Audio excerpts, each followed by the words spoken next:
I am Ryan McKnight. I'm Kara Santamaria. I am Christopher Smith. Hi, I'm Andrew Torres. This is Naked Mormonism, the Serial Mormon History Podcast.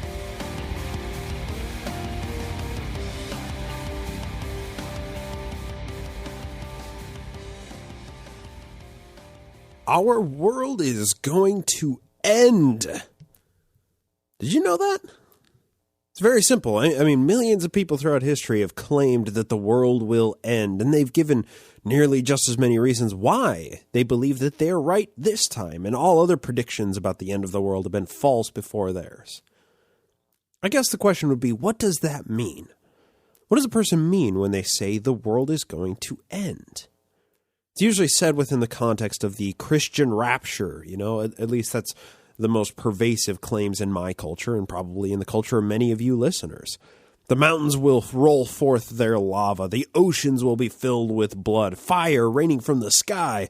All of the most righteous resurrected while the unworthy toil in the hell that is left on this terrestrial sphere. Yeah, they're fun to talk about. They're myths. And the scriptural genesis for how such myths came to be, I think, is equally interesting to talk about. However, we also have an entire consortia of scientists telling us that the world as we know it is going to change irreparably if we don't alter our course drastically. Uh-oh. Did I just conflate science and religion? That's sure to upset some of you. I want to be very clear on something. An apocalyptic preacher, who's pounding on the pulpit or shouting at a street corner and telling people that the rapture is nigh at hand, the millennium is coming, and then a scientist, on the other hand, making careful predictions of global events based on centuries of data collection and model creation, testing hypotheses, projecting likely scenarios based on previous data, and then coming to reasonable conclusions of how to change course in order to preserve society and the world as we know it. Those two things are not the same thing, right? Science gives us airplanes and buildings. Religions crash them into each other. Religions claim answers to unknowable questions about our shared reality. Science provides us methods to test that reality and make probabilistic inferences. Those are fundamentally different things, and that's a hard distinction that's going to be an undertone for this entire episode. However, even one of the most respected scholars of Joseph Smith, this is D. Michael Quinn, advocates for drawing similarities between religion and science. A few passages particularly stood out to me in my most recent read-through of the early Mormonism and the Magic Worldview.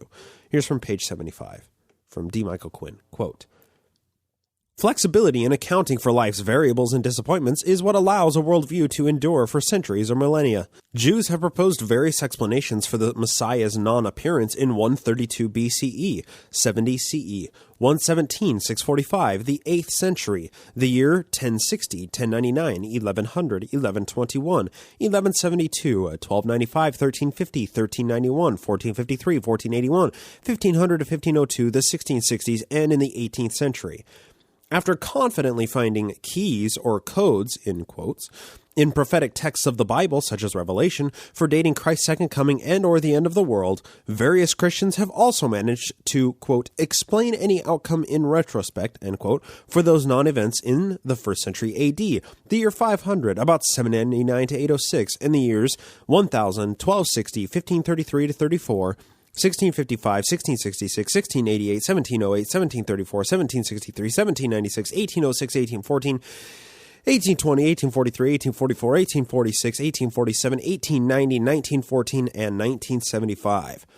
Mormons were equally adept at reconciling the absence of the Second Coming in 1891 that the Latter-day Saints had expected since their founding prophet's remarks about that dating. And we're going to be discussing that point that Quinn just made near the end of the show today. He continues, On a far more frequent basis, Mormon parents and LDS leaders have provided faith-supportive explanations for the faithful person's failure to recover from physical problems after priesthood promises for full recovery.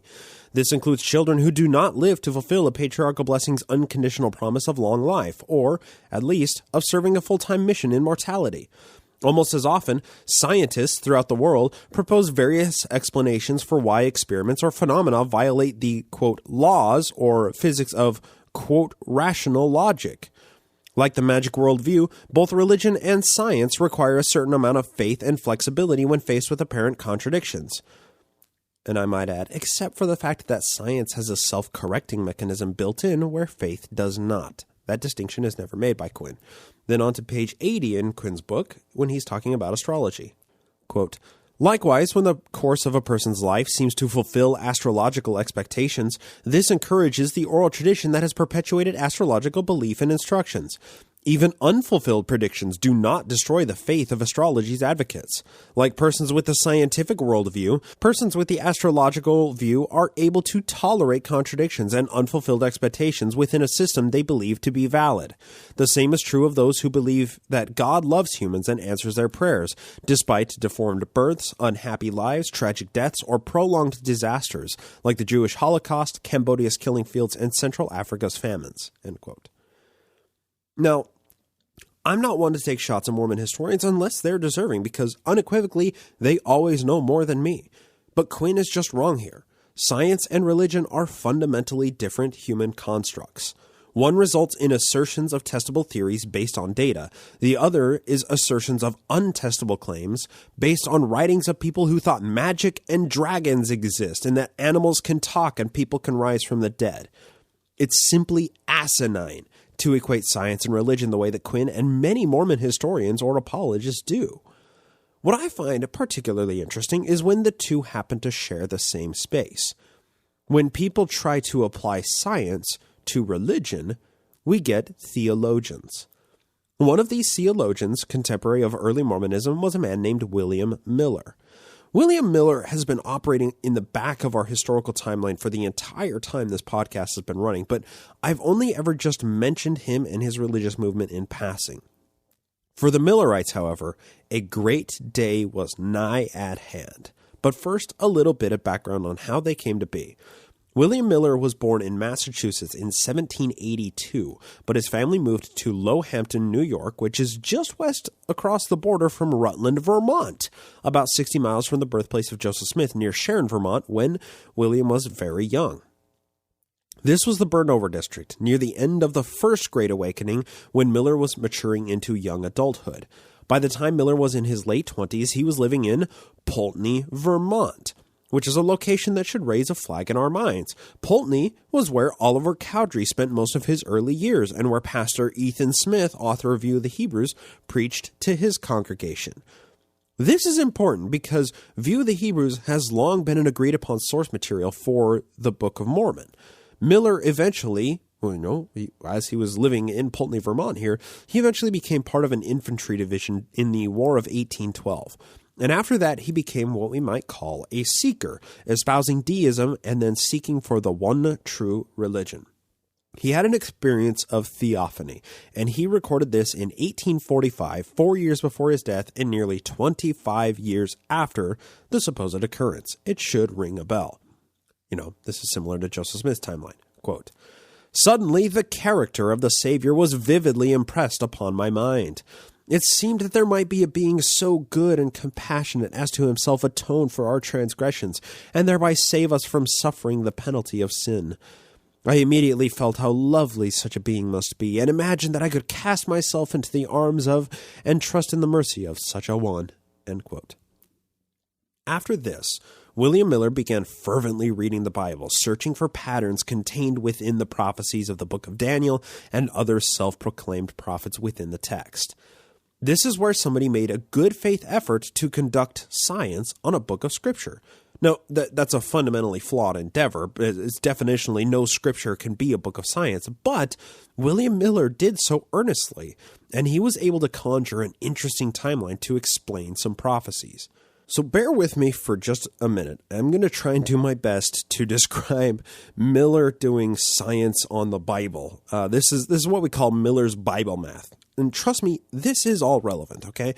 So Miller used prophecy from Daniel chapter 8, verse 14. Now, this is the prophecy with a few surrounding verses for context. And many people view this as a prophecy of the end times, the second coming of the Messiah. Here it is, Daniel chapter 8, beginning in verse 1. In the 3rd year of the reign of the king Belshazzar, a vision appeared unto me, even unto me Daniel, after that which appeared unto me at the first.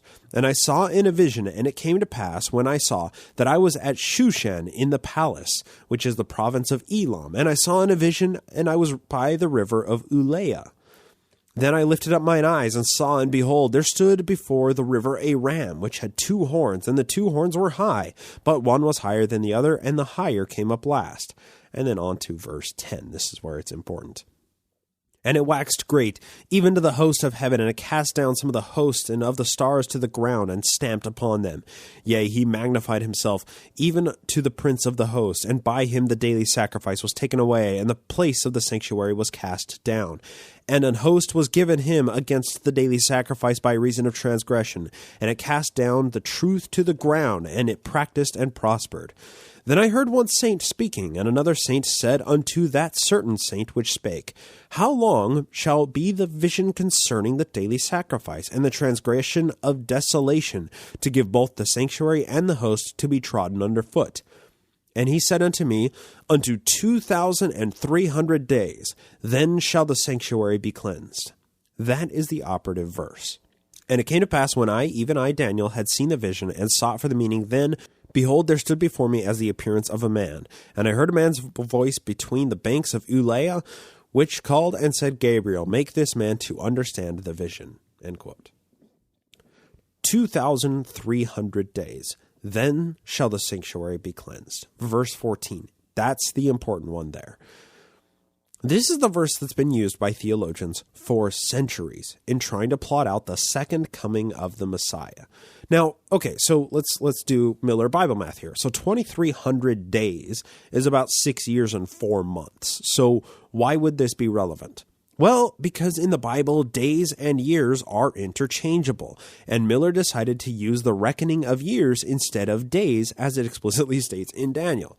Now, what this led to was placing a dot down on a seemingly arbitrary world event in Judaism to start that 2,300-year clock. Now, here's a sort of timeline by William Miller's reckoning. Israel was captured and carried captive in 2 Chronicles 33:11 in the year 677 BCE, marking the commencement of the 7 times prophesied in Leviticus 25, verses 28 through 34. The overthrow of ancient Babylon in 538 BCE, recorded in Daniel chapter 5, 30 through 31, precipitated what was recorded in Ezra chapter 7, verse 8, which was the decree to restore and build Jerusalem, and that was given in 457. Now, that 2,300 days prophesied by Daniel, or years by Millerite Bible math, that began after the decree in 457 BCE. So, what's 457 BCE plus 2,300 years? Some of you may be surprised to learn this, but it was conveniently 1843, right at the height of William Miller's reign as a religious leader of the Millerite sect. Isn't that amazing? Bible math. Bible prophecy that William Miller did science on, apparently, somehow happened to land on the time during William Miller's life that the rapture would happen. How convenient is that? So William Miller finalized his new math theories and published on the impending second coming in his periodical beginning in 1832. And this is early on in Mormonism. This is during the Kirtland years. Now, Miller slowly garnered a bit of an apocalyptic religious following throughout the remainder of the 1830s. And then in 1840, a guy named Joshua Himes was commissioned to be printer-in-chief for William Miller. Now, I have to say, William Miller deserves his own, naked Millerism style podcast because that falls way outside my expertise. But what he started and how his beliefs and his health codes influenced American history and Mormonism directly are vast and interesting. Arguably, it was partially due to William Miller that most American males are circumcised today. So, great. Thanks for that, Bill. So in 1840, that's when this guy Joshua Himes came along. Now, Himes didn't seem to really believe in Miller's theology or claims of mathing Bible prophecies, but he was printer for Miller, and Miller commissioned Himes to publish the Millerite bi-monthly paper Signs of the Times. Now, this is incredibly common at the time, right? Religions who didn't have a printing press and a regular periodical simply didn't survive. But the Methodists, the Quakers, the Campbellites, the Adventists, and Mormons, they all had their own papers, which is arguably why they all exist in some form to this day. Other fringe groups who didn't have periodicals couldn't keep up with the inflation of other charismatic sects like this that had their own paper, Mormonism included in that. This serves to explain some of the impetus behind why the Mormons always had periodicals since Joseph's early years in ministry, beginning with the Evening and the Morning Star in Missouri in 1832. Joseph Smith didn't do anything new. That's kind of my point here. He just did stuff that was unique. But finally, in early 1843, Miller published this in his periodical, quote, "My principles in brief are that Jesus Christ will come again to this earth, cleanse, purify, and take possession of the same with all the saints sometime between March 21st, 1843 and March 21st, 1844. End quote. This prophecy by William Miller came after urging from his followers to state an actual hard date of the second coming.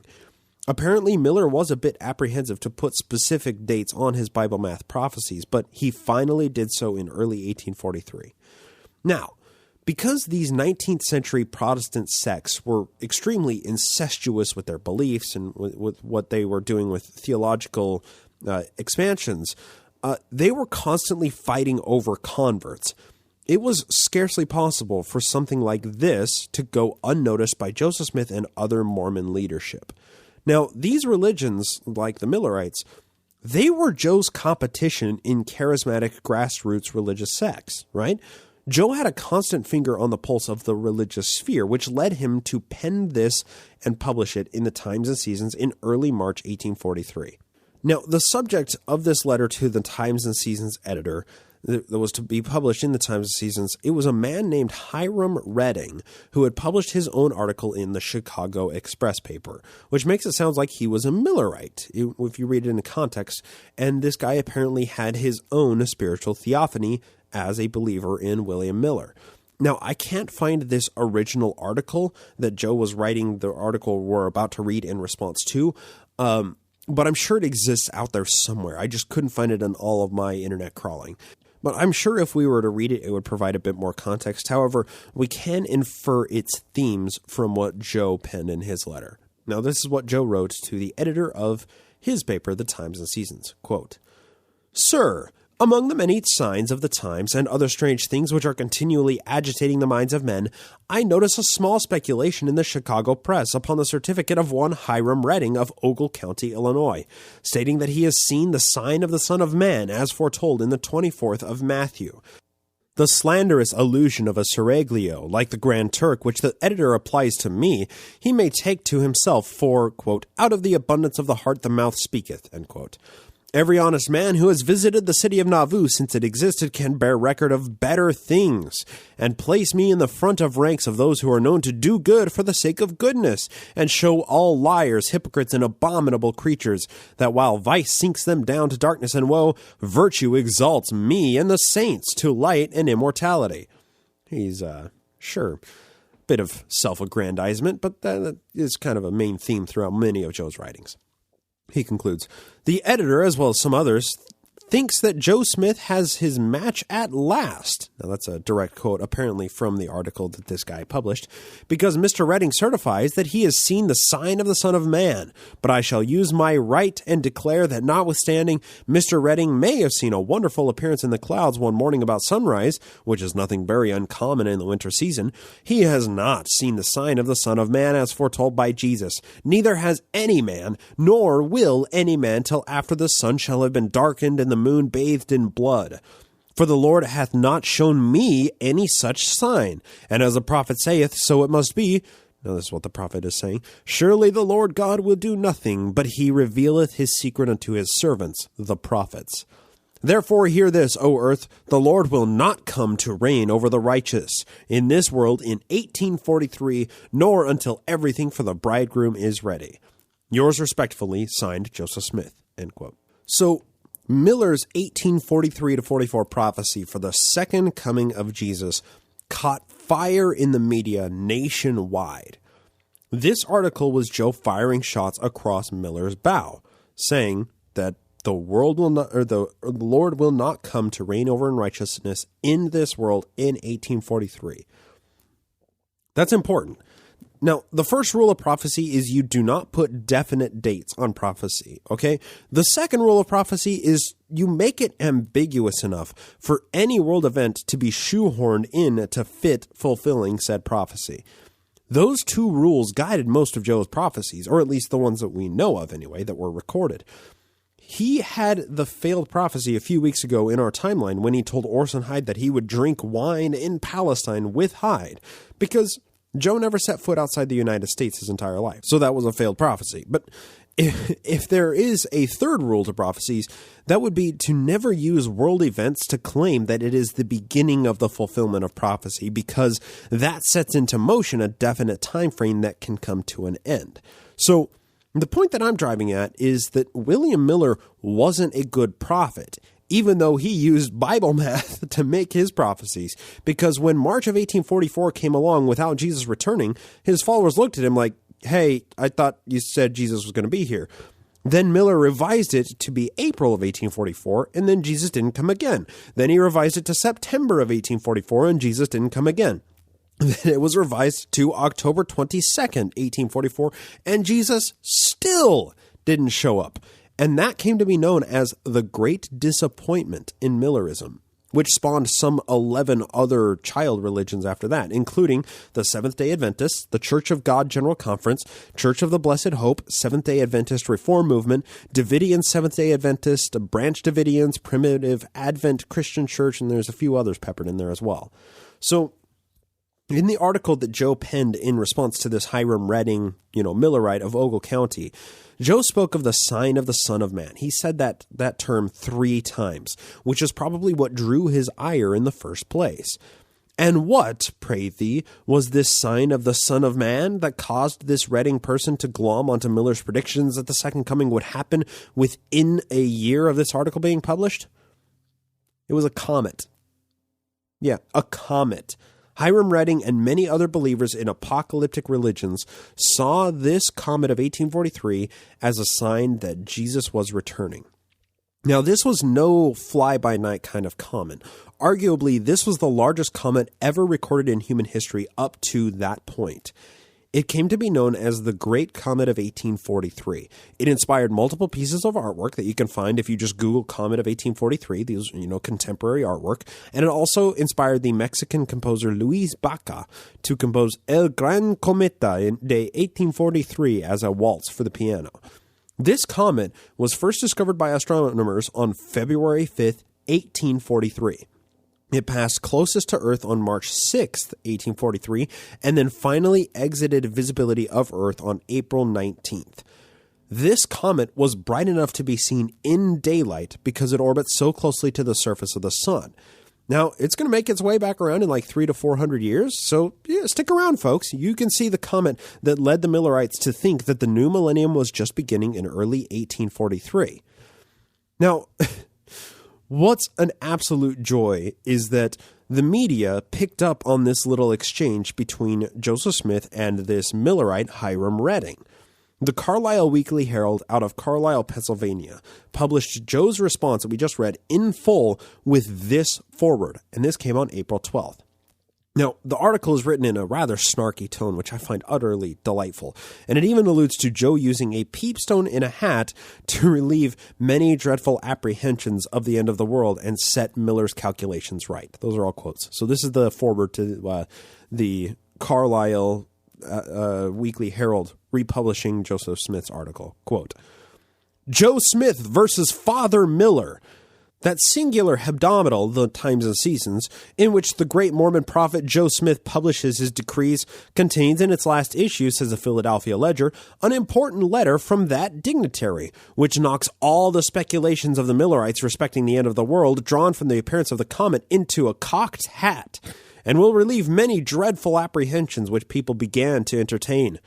Joe says that he has received no revelation that the second coming will be in 1843, and therefore it will not take place. This is an issue between him and Mr. Miller, which had better be left to be settled between them, each individual taking care to act honestly, deal uprightly, and then we need not fear the consequences. Here is the letter in its singular production, and besides setting Miller's calculations right, is a sort of a defense of the prophet's moral character. And then that's where it reprints Joseph's article. Now, that final line is the snarkiest of all, and it's quite important, isn't it? It says, quote, the article is sort of a defense of the prophet's moral character. That's what this was, right? Joe claimed that the comet coming was not a sign of the Son of Man because he was the prophet, and the Lord hadn't given him a sign, and the Lord only speaks through his prophets. That was Joe's way of saying that Miller isn't a prophet, that he is, and that the end of the world won't be coming just yet, but he doesn't know when it will be coming. Yep, Joseph Smith, he followed the rules of prophecy. But this was not the first time that Joe had tangled with William Miller's disciples. Just 2 weeks prior to him writing this letter and it being published in the Times and Seasons, Joe actually had a meeting with some Millerites. The details of this meeting are lost to history, but the fact that the meeting happened itself is noted in the history of the church under the date of February 12, 1843. Quote, 7 or 8 young men came to see me, part of them from the city of New York. They treated me with the greatest respect.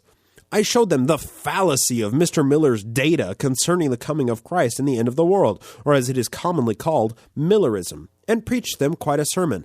That error was in the Bible or the translation of the Bible, that Miller was in want of correct information upon the subject, and that he was not so much to blame as the translators.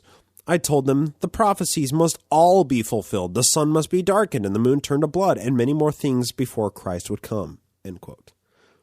Now, of particular note in this regard is that Joe didn't view the comet that this Hiram Redding saw as a sign of the Son of God.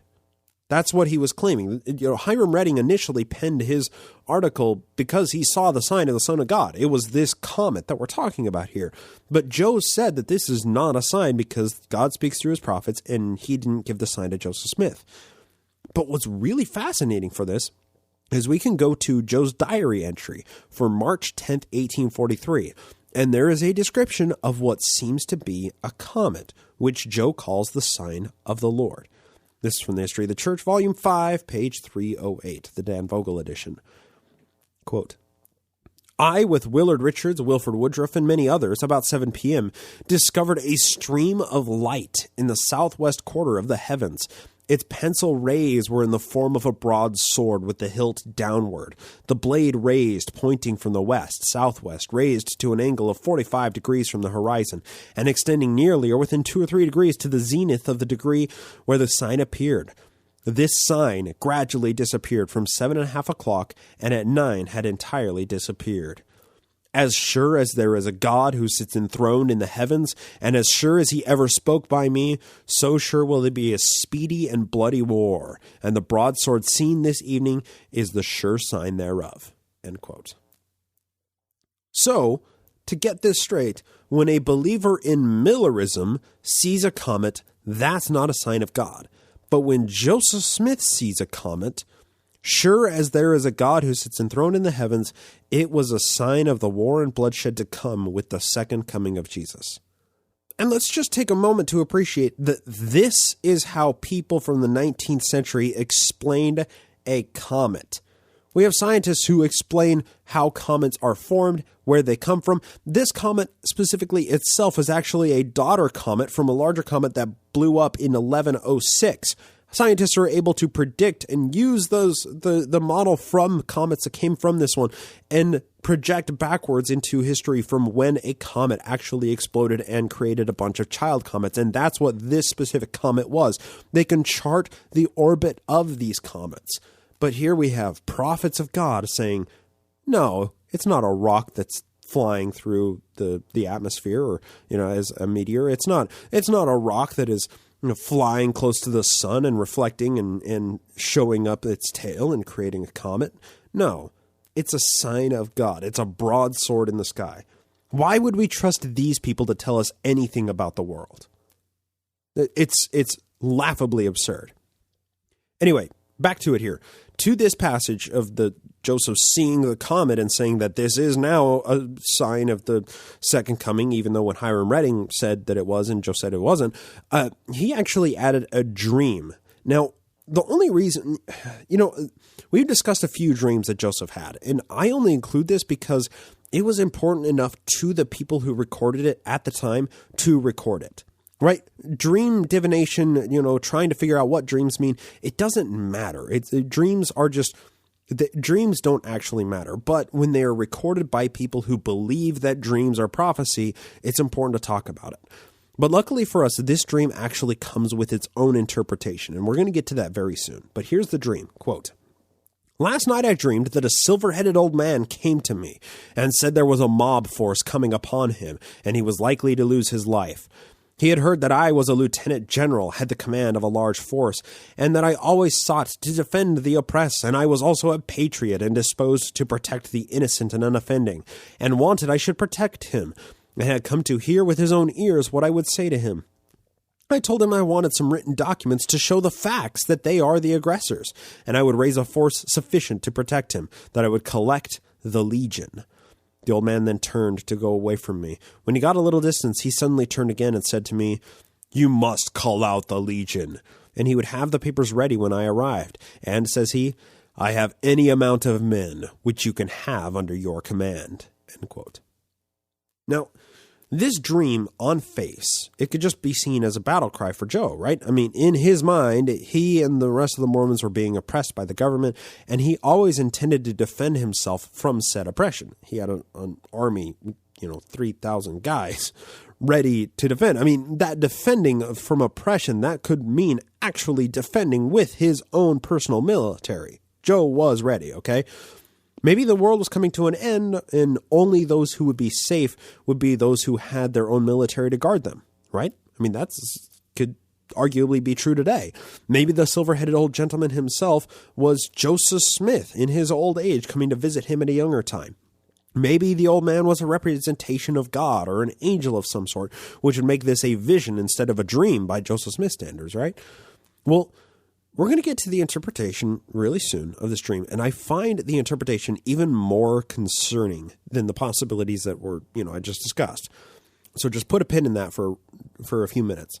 Now, this public exchange between disciples of William Miller and then Joseph Smith himself, it spurred some questions and the need for sermons among Mormons outside of Nauvoo.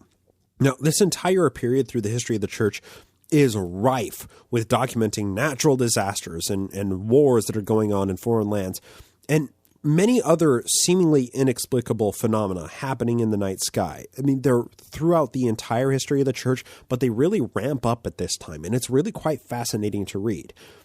But eventually, once again, it's like, why do we trust these guys for telling us anything about the world? I mean, I'd be much more interested in listening to astronomers tell why a comet is happening or tell us about what a comet is than I would a self-proclaimed prophet. I mean, right? Why do we trust them for anything? It doesn't make any sense. But eventually, because there were so many worldwide phenomena happening, the people living in Rammus, Illinois, asked Joseph Smith to give them a sermon about the end of the world. So Joe and a couple of his friends traveled to Rammus, and they were received into the home of Benjamin F. Johnson. Now, if you remember back, Benjamin F. Johnson was one of the youngest participants in the Army of Israel during the 1838 conflict in Missouri. Once they were in Rammus, Orson Hyde gave a sermon comparing other religious preachers with crows living on carrion, as they were more fond of lies about the saints than the truth. I'm going to talk about that near the end here, and exactly what he means, because I don't want to include the whole thing. It's kind of lengthy, but after Orson Hyde then preached this sermon, he and Joe retired to the home of Joseph's eldest sister, Sophronia McCleary, for dinner, during which Joe took the opportunity to, quote-unquote, correct what Hyde had preached about. This correction that Joseph Smith gave to Orson Hyde eventually became Doctrine and Covenants, section 130. Now, this section is revered as remarkable in that it directly claims that Jesus and God are corporeal beings, which is absolutely necessary to understanding deeper Mormon doctrine. But why else is D&C 130 so important? What does it contain that makes it such a crucial piece of Mormon theology? Well, I'm going to read a few operational passages from section 130 that Mormon theologians have been expanding upon since Joe initially offered this correction to Orson Hyde during their visit to Ramess. I'll just say, as a preface to this, the deeper one gets into the theology behind this section, the less that it can be reconciled with modern Mormon theology. And I'm going to try to describe what I mean as we go through this. D&C 130, beginning in verse 1. When the Savior shall appear, we shall see him as he is. We shall see that he is a man like ourselves. And the same sociality which exists among us here will exist among us there, only it will be coupled with eternal glory, which glory we do not now enjoy. And then, for some reason, it includes a passage, not a direct passage, but a scripture citation of John chapter 14, verse 23, and expands on what it says there. The appearing of the Father and the Son in that verse is a personal appearance, and the idea that the Father and the Son dwell in a man's heart is an old sectarian notion and is false, end quote. So, that's a tall claim, isn't it? God and the Son don't dwell in man's heart. That departs from most mainstream Christianity, but it also serves to explain why Mormon theology today doesn't use the terminology of reborn Christianity or evangelical or other Protestant sects. I mean, you never hear Mormons talking about Jesus living in their hearts or their souls being bathed in the cleansing blood of the Lamb. That phrasing doesn't happen in mainstream Mormonism. What Mormons today use is belief or knowledge. Do you know that Jesus is the Son of God? Do you know that Jesus is our Savior? Do you know that Joseph Smith was a prophet? Do you know that we follow a prophet today? That's how Mormonism navigates these Christian concepts. And arguably, it could be because Joseph Smith here said that the Father and the Son dwelling in a man's heart is an old sectarian notion. That may be why Mormonism abandoned the other Protestant terminology. After that passage in there, it goes on to discuss how various celestial beings experience time as a product of the planet on which they reside, to which Joe answered, yes, that's how it is. But there are no angels who minister to this earth, but those who do belong or have belonged to it. That's a very interesting detail in here, because once again, Joe departs from most flavors of Protestantism in the claim that angels can only be resurrected beings and can only administer to the planet from which they came. That's explicitly what it says. Now, this concept that angels are only resurrected beings, that they can only visit a planet that they came from, that's a concept that cannot be reconciled with the modern Mormon theology, specifically with a modern temple endowment ceremony. In the Mormon creation myth, and this is the video that plays during the endowment ceremony, Jehovah operates as Son of Elohim. Then Jehovah's counselors are Peter, James, and John, and they operate in the Garden of Eden in corporeal form, just like Satan. Now, this is the creation myth, long before Peter, James, and John were born to be Jesus' apostles in the New Testament, and therefore to be resurrected angels on the planet that they are going to administer to, right?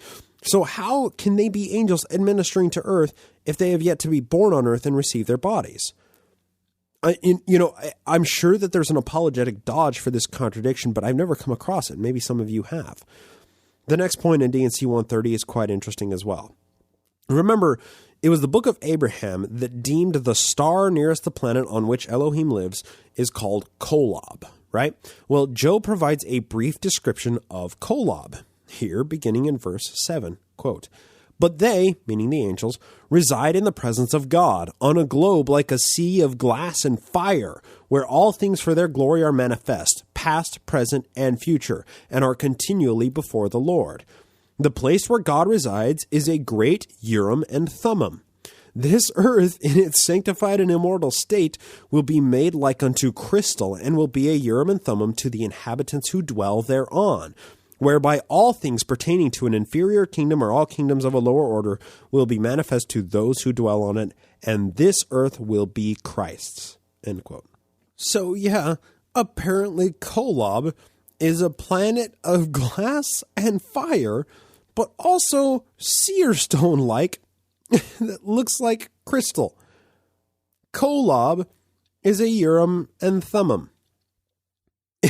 Now, in a roundabout way, this is consistent with deep Mormon theology. It's understood that when the millennium comes, like Bill Miller prophesied would happen sometime in 1843 to early 1844, the earth will be renewed and receive its paradisiacal glory. Now, at that point, the less righteous will remain on earth to be taught the fullness of the gospel by the most righteous, while the apostates will spend 1,000 years weeping, wailing, and gnashing their teeth in spirit prison.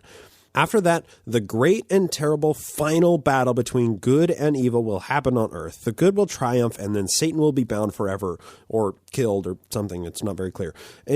Once the great battle has been won by the righteous, with Jesus at the head of this army, then the earth will be changed to this crystal sea of glass and fire, just like a seer stone, and all those who dwell on it will have the fullness of all knowledge and intelligence. I mean, what I just described, that's like the sixth circle of deep Mormon theology hell here, okay? I know it's pretty far out there for anybody listening who's never heard this before, but that's what modern Mormonism holds to. Now, the point after all of this, it begins in verse 10, and this is when it discusses each person's individual seer stone that they'll be given, which is apparently a model of the earth because each person gets their own Urim and Thummim. I don't understand, but apparently it has each of their celestial name written on it. This is Joseph Smith expansion on the book of Revelation, chapter 2, verse 17, where it talks about the white stone. Quote, "And a white stone is given to each of those who come into the celestial kingdom, whereon is a new name written, which no man knoweth, save he that receiveth it. The new name is the key word." End quote. So each and every one of the most righteous Mormons out there who go through the great and spacious building and make their oaths and covenants to the sacred combinations, they each get their own magic seer stone with their celestial name written on it, which is the password that they need to get into the celestial kingdom. This is something that I had never heard about in church when I attended, and I'd be willing to bet that most Mormons today have never heard about this before. It's super deep Mormon doctrine, right? I mean, we're descending down to like level 7 or 8 of deep Mormon doctrine. This is like this is Sparta bottomless pit level of deep Mormon doctrine, okay? But Joe didn't conclude his expansion at that point because now he has some real prophecies to get to. Now, if you ask any Mormon to tell you about a prophecy that Joseph Smith gave that actually came true, this is probably one that they're going to point to. This is one that a lot of Mormons know about, while they conveniently ignore all of the other parts in this that didn't come true. You'll see what I mean by that. Verses 12 and 13 of section 130, quote, "I prophesy in the name of the Lord God that the commencement of the difficulties which will cause much bloodshed previous to the coming of the Son of Man will be in South Carolina. It may probably arise through the slave question. This a voice declared to me while I was praying earnestly on the subject, December 25th, 1832, end quote. So, yes, Joseph Smith prophesied the Civil War would happen. He was probably the only person in America who thought that a war was coming over, quote, the slave question, right? He didn't even say slavery itself, just the question of whether or not we should own human beings as property. Always the progressive, wasn't he? Now, I'd be comfortable in saying that nobody in America at the time thought that conflict would never arise about slavery. Now, that's a pretty bold statement, but what I mean is slavery was always a contentious issue since America became a sovereign, European immigrant country, because a lot was happening in America before we got here into the 1840s. That's why I say it that way. Seriously, a person had to be completely deaf to current events and the general landscape of politics at the time to think that no major conflict would arise due to the northern and southern division about slavery. The Underground Railroad was alive at this time. It had probably moved something like 50,000 slaves from southern states to northern states by the mid-1840s. Harriet Tubman, she was 21 years old in our timeline right now. There was a lot happening in the 1840s that sowed a division among politicians and everyday Americans when it came to slavery. Besides that, Joe gave this prophecy at a time when he was actively courting and frequently meeting with congressmen and senators. He'd exchanged letters with governors of states. He'd personally met the President of the United States when he supposedly gave the White Horse prophecy in 1839. Joe was a mayor of a city when he gave this prophecy. He was barely a year away from announcing his own bid for the United States presidency. Joe was many things. A moron was not one of them. He knew as well as any other politician of his caliber that trouble was coming and that South Carolina was the most contentious state in that bunch that would eventually become the Confederacy. I mean, James Chestnut, that was the first senator who resigned his senatorial seat after Lincoln's election, had just been elected to South Carolina's Congress 3 years prior to this so-called prophecy.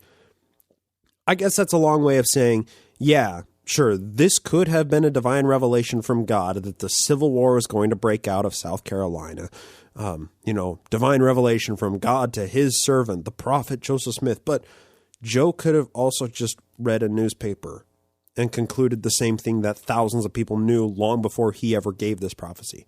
And yeah, he said South Carolina specifically, that's where the first shots were fired at Fort Sumter. That kicked off the Civil War, essentially. Joe nailed the right state, so he must be a prophet, right? I mean, come on. Don't ignore the context in which Joseph Smith lived. He was a product of his time. So why don't we read the next passage to see how accurate his next prophecy was? Now, I love this. The way that this passage is worded, it makes Joe sound like he was just berating God over and over about when Jesus will come back. Almost as if Mormons were hearing about those crazy Millerites and were asking their prophet to give them a prophecy that he didn't want to give a definite answer to because that violates the first and second rules of the Prophet Club by being too specific and having a strictly definite time frame.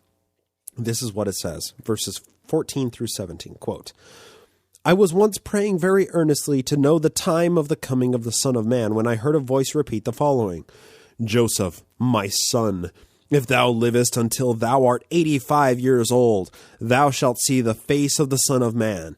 Therefore let this suffice, and trouble me no more on this matter. I was left thus, without being able to decide whether this coming referred to the beginning of the millennium, or to some previous appearing, or whether I should die, and thus see his face. I believe the coming of the Son of Man will not be any time sooner than that time. End quote. Okay, this was an interesting prophecy. If it could be called a prophecy, right? It doesn't say that Joe prophesied it, but merely that he was praying about this when Jesus would return and a voice in his head told him that if he lived to be 85 years old, then he would see the face of the Son of Man. So does Joe have to be alive for the second coming to happen? This put the year for Jesus' return in 1890 or 1891. If Joe died before then, would the rapture not happen because he died? And also, if you think about it, 85 years old was a pretty safe age to guess. The average life expectancy in America was 38 years old if you factor in infant mortality at this time. Now, if you get past age 10, the life expectancy for males in America in the 1850s was 58 years old. Joe had barely made it past that threshold of 10 years old because his childhood infection that required the surgery on his leg, that nearly killed him. But life expectancy at the time was 58. So throwing out a prophecy that nearly 30 years after that was when the second coming would happen, that was a pretty safe bet, right? If you're going to prophesy that the rapture will happen, make sure it's after your own death so that people can't call you out on it. Besides, Joe had the stop loss on the prophecy that he said he didn't know exactly what 1890 or 91 meant, whether it was the millennium or if that's when he would die and see Jesus' face or what exactly that meant. But he knows that the millennium will not happen anytime sooner than that.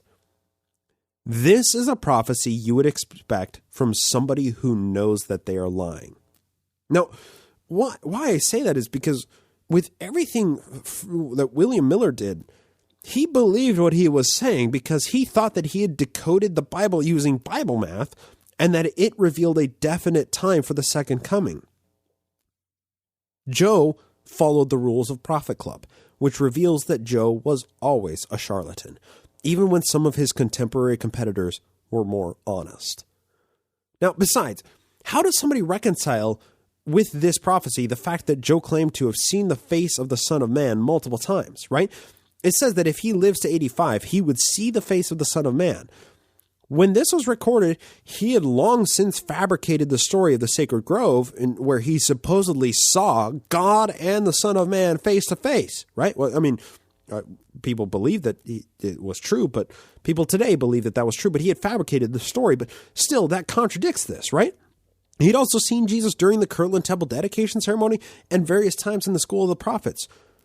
Did Joe, having already seen Jesus multiple times, just kind of slip his mind when he was dictating this? That if he lived to be 85, that's when he would see the face of the Son of Man? It doesn't make sense. He's lying in one regard, or maybe lying in both regards. But like I said before, the deeper you dig into Doctrine and Covenants section 130, the harder it is to reconcile this with Mormon theology and history. Now, the next verse after this simply claims that whatever knowledge and intelligence is gained on earth will ascend with a person into the afterlife.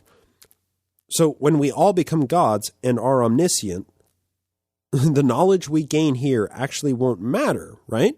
Because we'll all know everything there is to know in the universe because we're gods. So that can't be reconciled either. Why would it matter? If I'm going to become a god when I die, why does it matter what I learn while I'm here?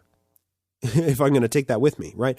Anyway, section 130 concludes with saying that God and Jesus have bodies of flesh and bones, as tangible as man's, but the Holy Ghost doesn't. He's just, a spooky ghost. The last two verses are what a lot of theologians have been dwelling on for quite some time.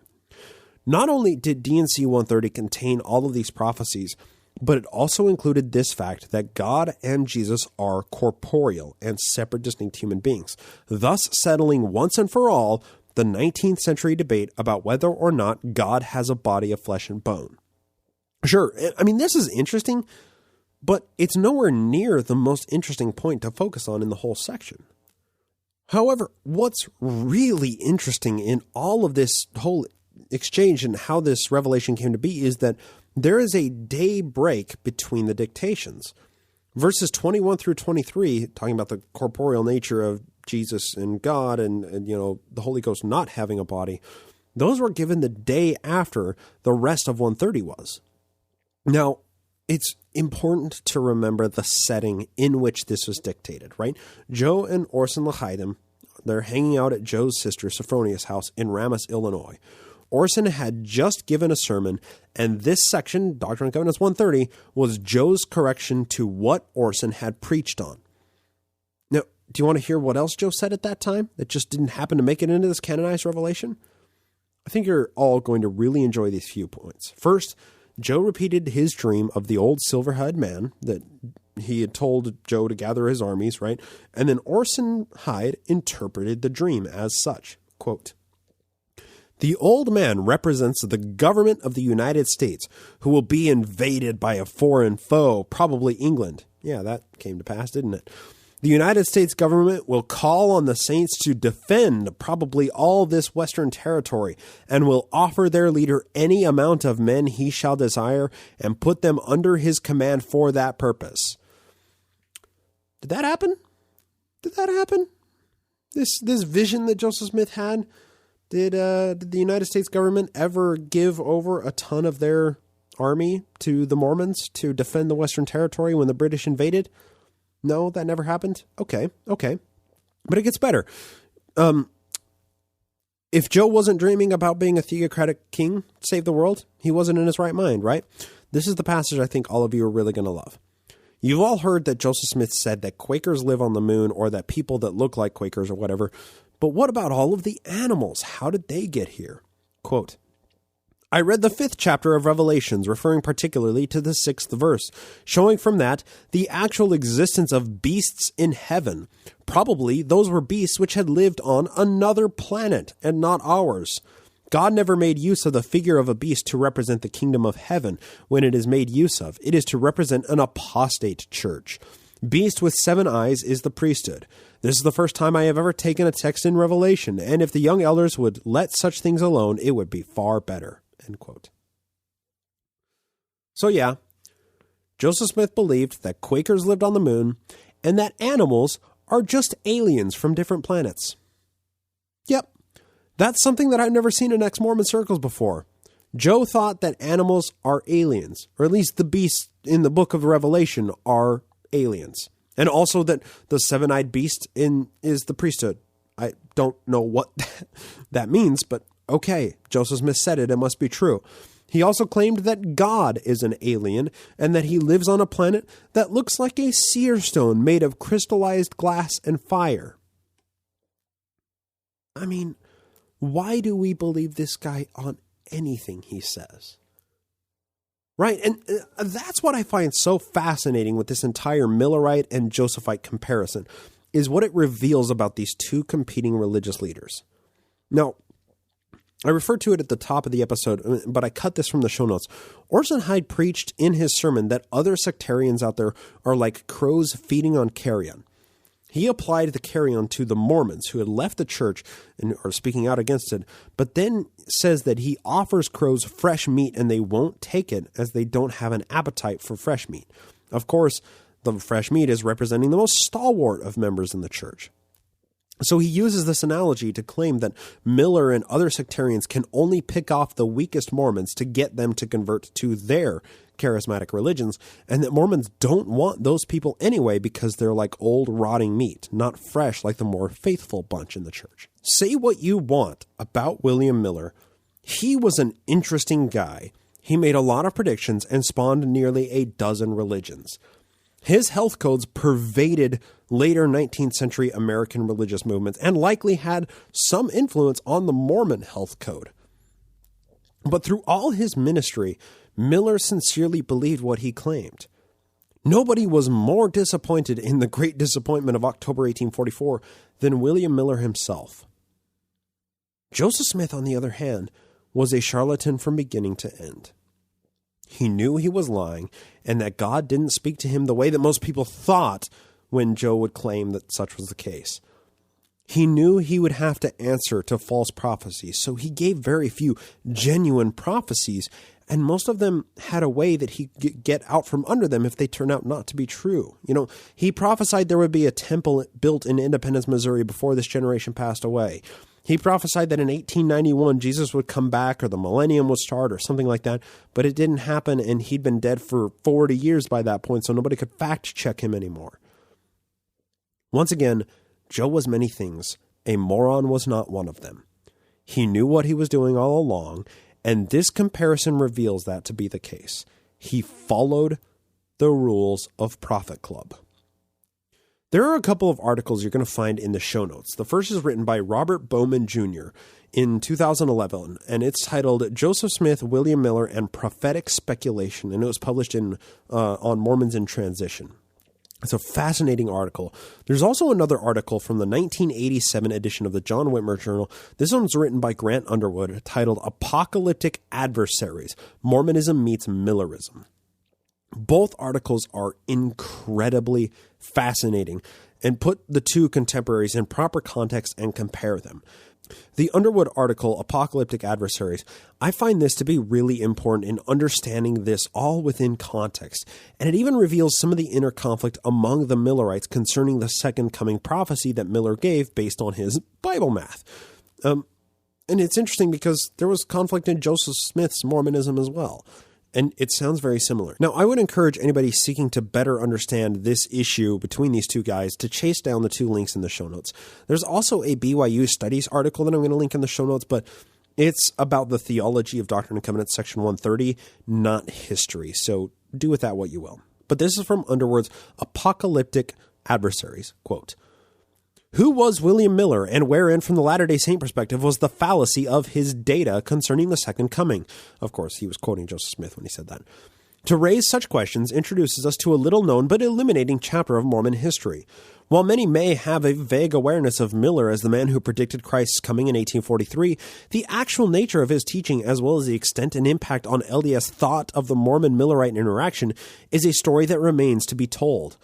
Drawing from a larger study in process, this paper first seeks to correct oversimplified portrayals of Miller and Millerism, and then explores in depth the Mormon reaction to Millerism and what it reveals about LDS thought.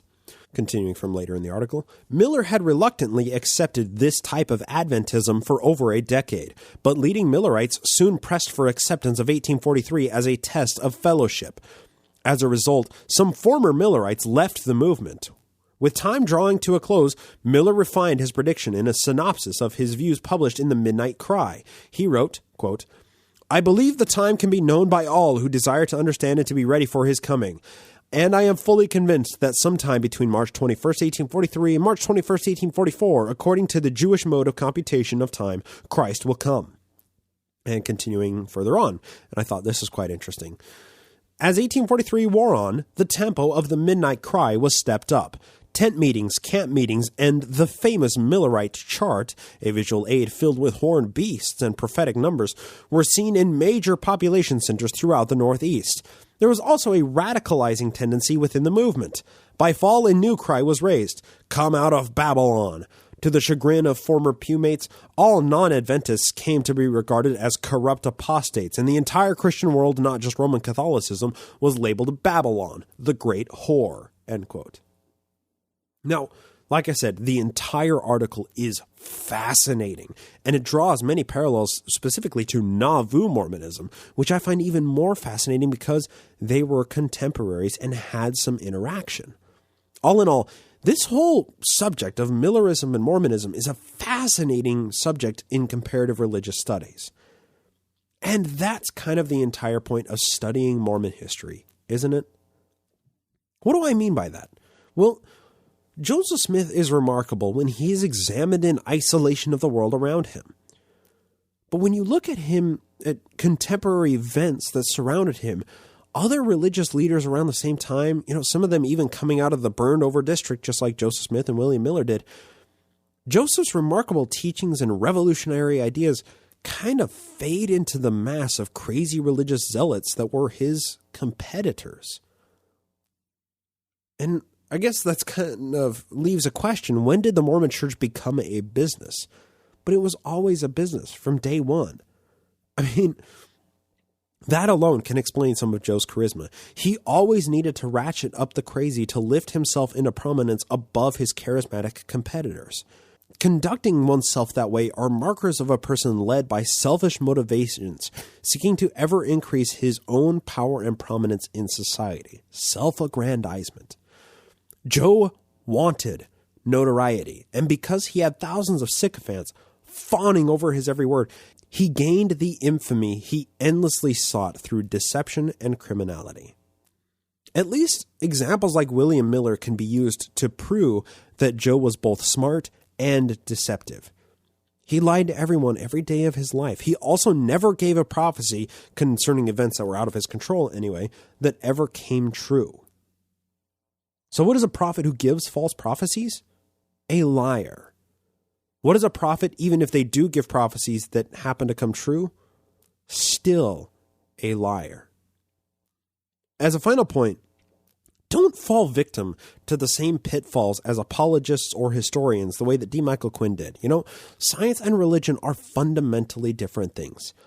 Scientific predictions and prophecies are categorically different things. What is a scientist who makes an inaccurate prediction? A scientist. Because failed predictions fall by the wayside until true predictions can be used to construct models.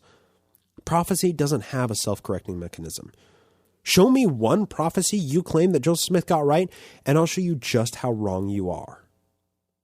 Now you can say that to your believing loved ones when they can't stop talking about how great of a prophet this guy supposedly was.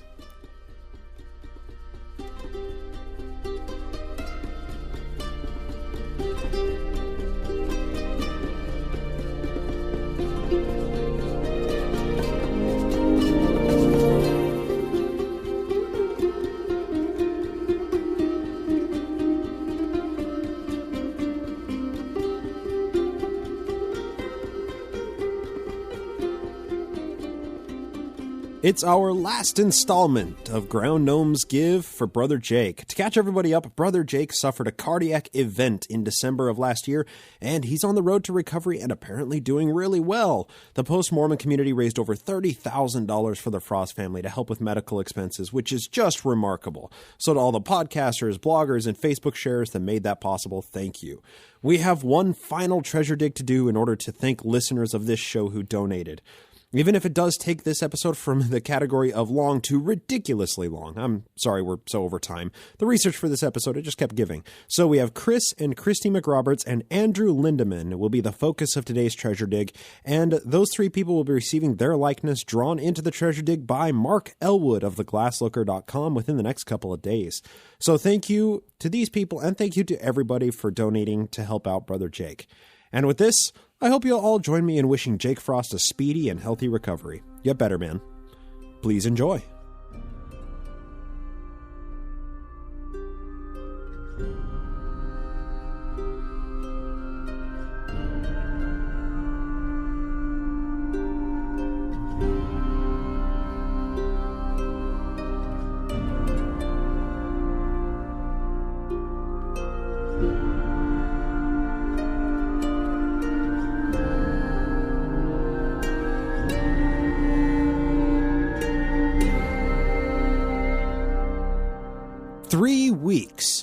Three weeks he's been tracking this chest. The guardian spirits are strong with this one, Andrew thinks to himself. It was finally time he had to resort to extreme measures, but is this the answer he seeks? Andrew had heard far and wide that this conjurer is unrivaled, nearly mythical, but he never had the leverage to bring it in for his own dig. Until now. Conjurers like this, they come at a premium. This conjurer couldn't be bothered to lift a finger unless there was proper incentive and the real possibility that this dig would be a success. Andrew had received word that they would meet at his dig site. It was a cool autumn night, and the skies revealed a cosmos only made less stunning by the prominence of a full moon between small breaks in the tree line. It will be a fortuitous night if all pieces fall in their place. After 3 weeks of digging, the hole had to be 27 feet deep by now. If the treasure wasn't revealed within the next 7 feet of digging, the earth would never give up what it conceals. After walking through the woods for what seemed like ages, Andrew finally arrived at the clearing with his dig site. Each point of the circle staked by hazel rods, he'd done everything perfectly to satisfy the guardian spirits. He'd been led to this point by his guide, and his guide had never failed him yet. Andrew stands at the edge of the hole, sure to not enter the sacred space before invoking a protection spell. All is quiet. An uneasy feeling begins to invade Andrew's mind. He doesn't know from whence the feeling comes, but he's never felt this before. A presence is nearby. A slow fog begins to creep from out of the forest towards him. This feeling of uneasiness only grows in power. Andrew feels nearly unable to speak. What is happening? The fog continues to thicken and grow. He can scarcely see the ground before him, let alone the tree line in the distance. "You must be Andrew," whispers a voice from the darkness and fog-shrouded forest. Andrew can't divine from whence the voice came. "Who's there?" Andrew says, unable to hold his tongue before he can compose himself. He's afraid and apprehensive, but he knows this is the right path. "We are Christus. Have you an offering?" The voice is neither male nor female, but somehow both. Andrew, not sure what to expect, digs into his pocket. He feels around briefly, he pushes his talisman aside and finds the small bag. He pulls it out, slightly opening the top to reveal the white powdered contents, then holds it in his hand outstretched into the fog. Will Christus emerge? Will it finally reveal itself? Will he finally see this mythical conjurer and understand why it strikes fear into the hearts of men? "That will do," Christus says. The fog begins to lift. Andrew's eyes are peering deeply into the cloud and darkness, but he can't make anything out just yet. Still, with an outstretched hand holding his offering, Andrew begins to see two separate and distinct personages saunter from the woods towards him. They adorn heavy cloaks with hoods that cast shadows over their faces, shielding them from the moonlight. Andrew doesn't know what to expect, but this must be the conjurer he's heard rumors of. But 2 personages? This was certainly striking. He'd never known 2 conjurers to be referred to as one before. All conjurers he's worked with have been lone wolf types. Andrew wonders to himself, does having 2 make their conjurations more powerful? The 2 figures approach him. "I am Chris," says one hooded figure. "I am Christy," says the other in the same nonchalant tone of voice. Together we are Christus. What is this? This is a sign and a token of fellowship. Andrew replies. "Has it a name?" Chris asks. It has. Andrew says, knowing the proper form of such procedures. "Will you give it to me?" Christy asks. I will on the other side of the veil. Andrews says, concluding the opening pleasantries. "Have you your amethyst to prevent inebriation?" Chris asks, knowing the spirits shall infect the group's mental faculties upon suffumigation. Andrew nods in affirmation. Christy turned her head to the east, Chris to the west. Christy took a small crystal and a vial of oil from her pocket and drew a cross on the crystal with the oil. "I beseech thee, my lady St. Helen, "Mother of King Constantine, which didst find the cross whereupon Christ died, but that holy devotion and invention of the cross, and by the same cross, and by the joy which thou conceivest at the finding thereof, and by the love which thou bearest to thy son Constantine, and by the great goodness which thou dost always use, That thou shew me in this crystal whatsoever I ask or desire to know. Amen."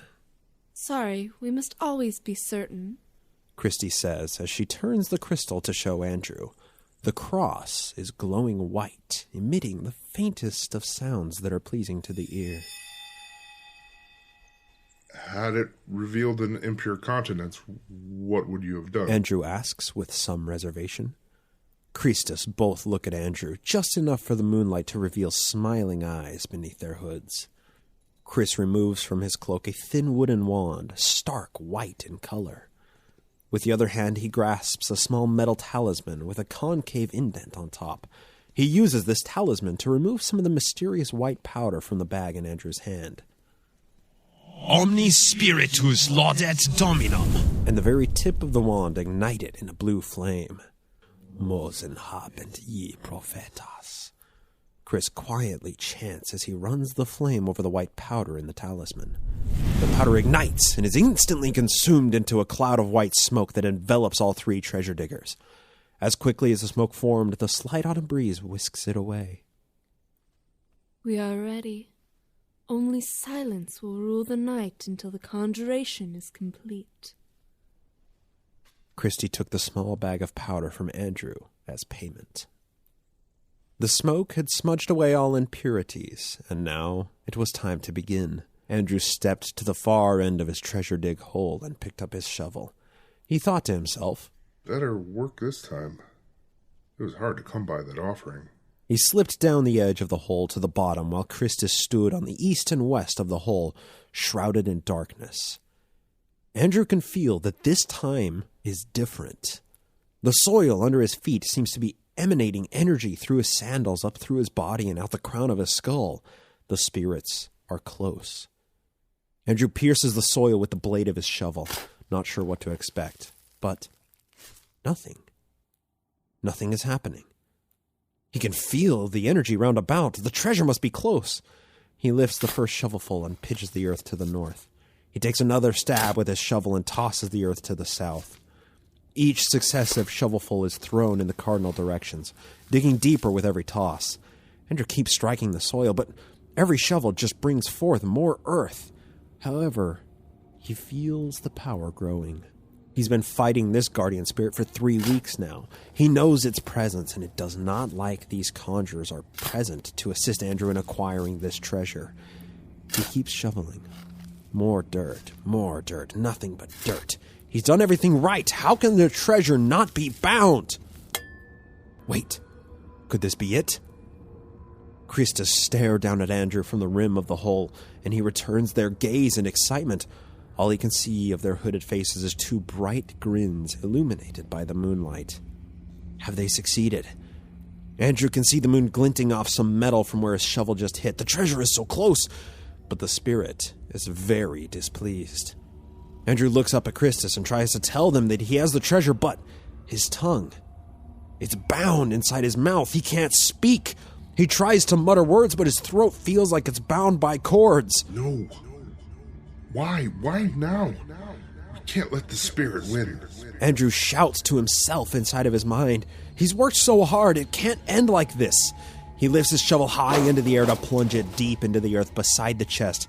He brings the edge down with crushing force. Just as the tip of the shovel collides with the earth, it shatters into 1,000 pieces. Flee!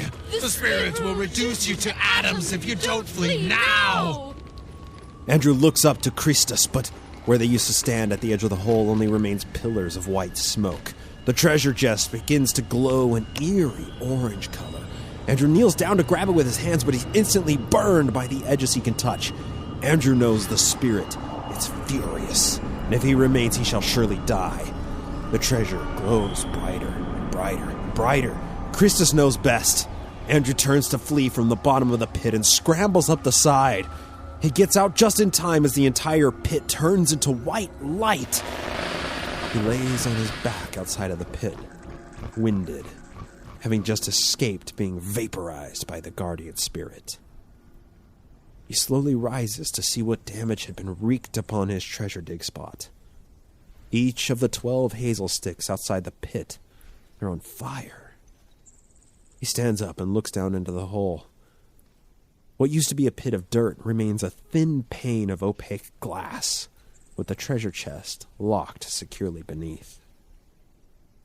Andrew looks around to see what happened to Christus, but they're nowhere to be found. Conjurers like them, they haven't lasted this long without fleeing every dig at the first sign of trouble. Andrew barely escaped with his life intact. And maybe that's the only treasure diggers can hope for.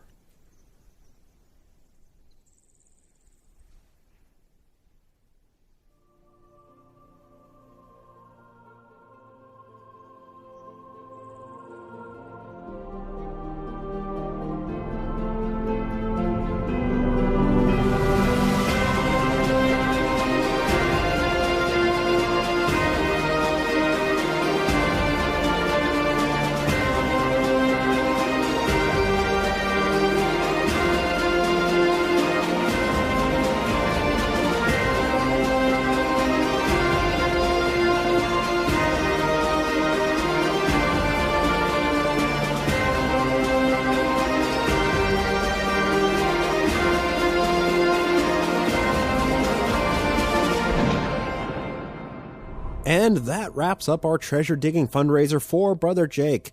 Once again, a huge thanks to everybody from this awesome community of post-Mormons who donated to help the Frost family in their time of need. Of course, a huge thanks to Brian and Annie for their help with the vocals, and another huge thanks to Mark Elwood of theglasslooker.com for illustrating our participants' likeness into these treasure digs. Be sure to check out his website in the show notes and get amped up for his graphic novel of Joseph Smith's treasure digs that's currently in progress. Just a little bit of house cleaning before we wrap up the show tonight. I know this episode has gone really long. I'm sorry about that. Really quickly, you may have noticed that if you're just a regular subscriber not on the Patreon feed, that you got 2 episodes this week and no episode last week. There was an episode last week. I didn't take a hiatus. I just happened to post it to the Glassbox podcast feed instead. That was my mistake. It is fixed now, but you got an extra backlog of episodes to take care of. My sincerest apologies. I didn't notice it until it was, a few days later, and the problem has now been rectified. But we do have some new patrons to get to over at patreon.com/Naked Mormonism. We have Sarah, Beth, Yarrow, Bowtie, and a pledge edit from Curtis. So to our pledge edit and to all of the new patrons, thank you so much for donating your hard-earned money to the show to keep it running. I hope you enjoy all of the extra content and the extended edition of every episode that you get over on the Patreon exclusive feed that just the patrons get access to. And of course, that does it for our episode today. Thank you all so much for joining me, and I hope to talk to you next time here on the Naked Mormonism Podcast.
This podcast is produced with the help of Julie Briscoe as social media manager, Brian Ziegenhagen as audio engineer, and Andrew Torres of the law offices of P. Andrew Torres in the Opening Arguments podcast as legal counsel.